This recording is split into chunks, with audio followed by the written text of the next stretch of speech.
घाट पर मुंबई। तुम्हाला एक छोटीशी बात बोलतो।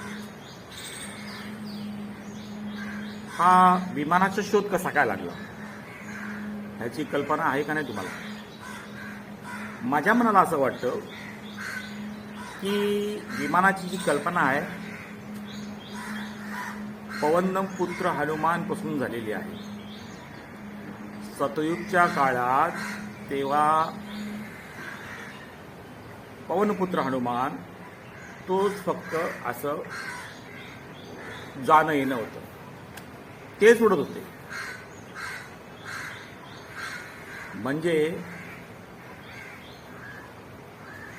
त्या संकल्पनेतून विमानाचा शोध लागलेला असेल, मला असं वाटतं।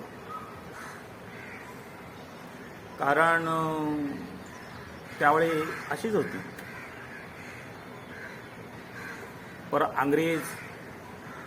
इंग्रज लोक खूप हुशार, त्या कल्पनेला धरून त्यांनी विमानाचा शोध लावला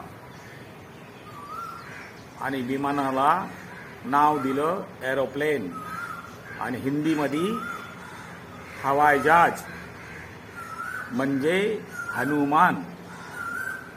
याचा अर्थ असा आहे, हे माझे स्वतःचे विचार आहे, असे माझ्या मनात येतात म्हणून सांगतो तुम्हाला। मला असं वाटतं, बाकी काय नाही हो। या शोधातून, या कल्पनातून हा विमानाचा शोध लागला असेल असं मला वाटतं। नमस्कार।